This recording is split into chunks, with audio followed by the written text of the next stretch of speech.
welcome back to Let's Get Geeky. I'm your host Kayla, and today we're going to be talking about 5 video games based on comics. Before we get started, remember if you do like this content, hit that subscribe button and hit that little bell if you want to know when I post a video. So the first game I want to talk about, there are 2 games, The Darkness and The Darkness 2. They're actually based on a comic book series called The Darkness, and it's by Top Cow. So this is the second compendium. There's a lot of material to go off of in this series, and the first compendium is just as thick, showing you that a lot of this information actually isn't in the games. They are a prequel to the comics. So starting off with the first one, clearly didn't have a big budget when they made it. You start off as Jackie Estacado, you're not feeling well, you're in traffic, you're in the middle of a tunnel, and you realize that he's part of some illegal activity. Me and Paulie never did agree about the way things were being done. Paulie took the business into selling drugs, working side by side with the cops. When I was growing up, the family had codes. We did business. Well, some things go wrong. You find out that there's this thing called the darkness within him. His uncle wants him dead, and you have to do all of these violent things in order to stay alive, and some really terrible things happen to some people he cares about. The mechanics are a little frustrating at times. Things could have been a little bit better, but it was still a good game. They put a lot more time and energy into the sequel than they did the first one. The second one flows a lot better. It's a lot easier to handle, so I think whatever maybe criticism that they got from the first one, they incorporated and tried to fix in the second one.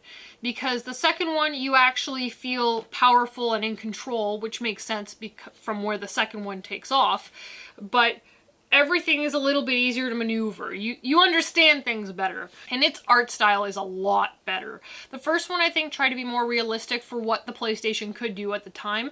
The second one was like, well, you know what? Maybe we'll give it a little bit more of a comic book feel. It definitely feels more like the comics for that reason. Overall, the graphics are just 10 times better. Like, spot on for what they were trying to do, I think. If you compare the first one to the second one, they are miles different. The story is really what attaches them. Next up, we're going to be talking about the Walking Dead Telltale series. This was a game series where they were split into episodes, and really choices is what mattered. You could point and click on things, but it was also introduced on consoles, on tablets, things like that, and your choices followed you throughout the whole game. This is what I thought was really interesting, and they didn't really integrate any of the characters from the comic book or from the TV show. Correct me if I'm wrong on that one.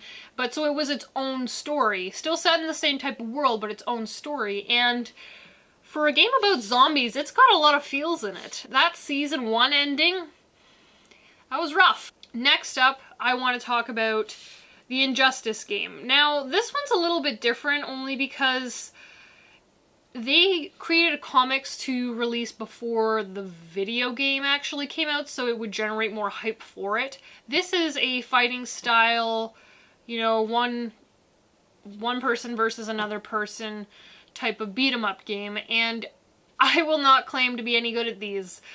I'm not good at them at all.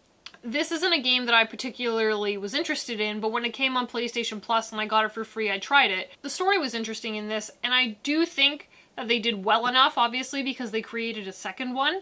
The clips actually are really interesting. So I haven't beaten any of the games in completion, but I've watched all of the story from various videos of people because I just wanted to know the story, because I'm that person. Next up, and last on the docket, is Batman Arkham Asylum. So really, we could pick any Batman game that came out ever and talk about how it's related to comics because Batman's origin is in comics.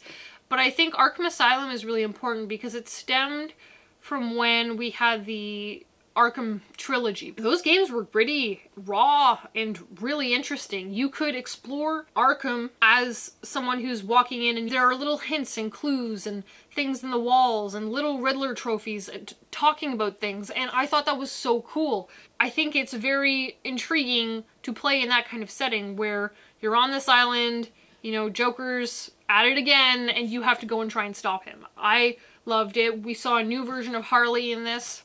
Scarecrow looks a little bit different. He's creepier for sure. Killer Croc is very menacing. Their take on the characters wasn't very upsetting, I don't think, for a lot of people. It wasn't like, oh, well, it's breaking canon.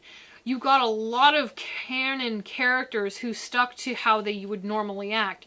At the beginning, you know, we see Commissioner Gordon, we hear Oracle. All of these characters who might be secondary, sometimes even in the comics, you get to see it, like, breathing and interacting, and it was awesome. I loved this. I pre-ordered the collector's edition, like, the instant I could. If you haven't played it, they did remaster it, so I would recommend picking it up. So that's about it for today. Take care, and see you later.